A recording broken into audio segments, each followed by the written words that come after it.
आधे 10वां page complete करने के बाद फिर मैं उठी हूँ खाना बनाने के लिए। बाहर देखा तो बहुत अच्छा मौसम हो रखा था, धूप अच्छी थी। ये पड़ोस का घर था और मैंने चाय वाय पी और फिर मैं नीचे आई। देखते हैं क्या बनना है लंच में। तो फिर मैं नीचे आई, देखा तो कल तो सोया मेथी काटी थी वो रखी है फ्रिज में, चलो वही बनेगी अभी तो मैं, इसलिए मैंने वही निकाली और मैं उसकी तैयारी करनी शुरू कर दी। फिर मैंने दाल भी चढ़ा दी। बनेगी उतनी देर में मैं सोया मेथी को धो लूँगी, क्योंकि ये पत्ती वाली सब्जियों को धोने में टाइम लगता है, तो इसको कम से कम 5-6 या 10 पानी से धोना पड़ता है। मैं धोती जा रही हूँ 10 पानी से। मैंने अच्छी तरह से धोया, खूब अच्छी तरह से धोया 10 पानी से कम मिट्टी ना रहे खाने में।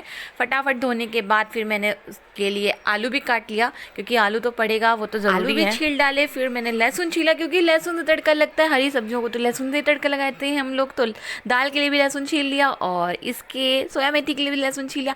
अभी मेरी सब्जियां सब तैयार है, बस मुझे इसको छौंकना है और फटाफट मैंने छौंक दिया। ढक के पकाएंगे कम से कम जब तक आलू हो नहीं जाते हैं। तब तक मेरी दाल भी बन चुकी थी। दाल मैंने अच्छी तरह से खौला ली, क्योंकि पानी और दाल मिक्स हो जाता है तो दाल में टेस्ट आ जाता है। फिर मैंने दाल को भी तड़का लगा लिया। करने से उसकी महक निकलती नहीं है। फटाक से मैंने दूसरी प्लेट से इसको ढका और इसको साइड में रखा और मैंने उसी कुकर में धो के चावल भी चढ़ा दिए, क्योंकि जो जितने गंदे बर्तन करूँगी उतने धोने पड़ते हैं, इसलिए इधर मेरी सब्जी कलर रही थी और मैं चावल भी धो के मैंने चढ़ा दिए। चढ़ाने के बाद मैंने फिर आटा गूंद लिया जल्दी से। जब तक दोनों गैस पे सब्जी और चावल चढ़ा हुआ है उतनी देर में आटा गूंद लेती हूँ, क्योंकि एक चीज़ हटेगी तो फटाक से रोटियाँ भी निकाल दूंगी, क्योंकि जितनी जल्दी करूँगी उतनी जल्दी काम खत्म होगा। सब्जी कलरने में बहुत टाइम लगती है, हरी सब्जियों को कलरने में बहुत टाइम लगता है। फिर मैंने जल्दी जल्दी रोटियाँ बनाई, सब्जी हमारी हो चुकी थी और मैंने फटाफट रोटियाँ बनाई। सब नाश्ता कर लेते हैं तो दोपहर में सब रोटियाँ कम ही खाते हैं, एक एक या दो दो। तो फिर फटाफट मैंने रोटियाँ बना ली, ज़्यादा नहीं बनानी पड़ती है दोपहर में। तो मैंने जल्दी जल्दी रोटियाँ बनाई, क्योंकि मुझे 10-15 मिनट लगे रोटियाँ बनाने में।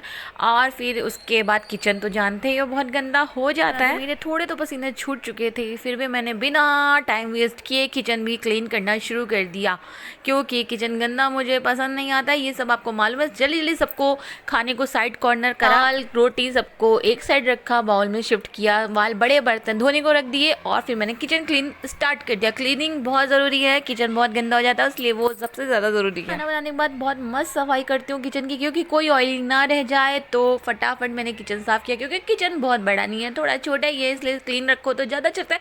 ये मेरा टाइडी किचन है, जो कि बहुत साफ़ सुथरा अच्छा लग रहा है। पोछा ओछा लगा के फ्री हुई, डन। अब मैं चली किचन से थोड़ा सा बैठने, देखा तो ये बाहर बैठे हुए थे तो मैं भी इनके पास जाकर बैठ गई। पेन प्रॉब्लम कर रहा है तो ये थोड़ा सा कपड़ा बांधे, मम्मी ने बांधा एक्चुअली में तो ये ऐसे बांध के बैठे रहते हैं, तो काम भी करते थे। मैं इनके पास थोड़ी देर बैठी तो मैंने कहा खाना वाना खा लो, लगा दिया। ये मॉर्निंग की सब्जी है, ये मेरी मेथी आलू की सब्जी और दाल चौल रोटी। आए और किचन में ले गए।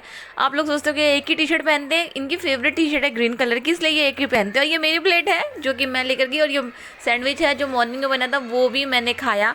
और फिर मैं अपने रूम में आ गई, चप्पल वप्पल उतार के थोड़ा रेस्ट करी। रूम में नहीं है आज, मैं रूम में अकेली हूँ और मैंने अपना दुपट्टा वपट्टा उतार के फेंक दिया और बाल बाल खोल लिए, क्योंकि और ये बच्चे सामने खेल रहे थे तो उनको मैं थोड़ी देर देखती हूँ। इनका लंच टाइम होता है जिस टाइम मैं ऊपर आती हूँ। फिर मैंने अपना जाप काउंटर उठाया और मैंने थोड़ी देर जाप किया और फिर राधा राधा श्री राधा राधा राधा राधा राधा राधा राधा राधा राधा राधा राधा, दैट्स इट। मिलते हैं कल, आज के लिए इतना ही। ओके बाय, राधे राधे सबको, राधे राधे।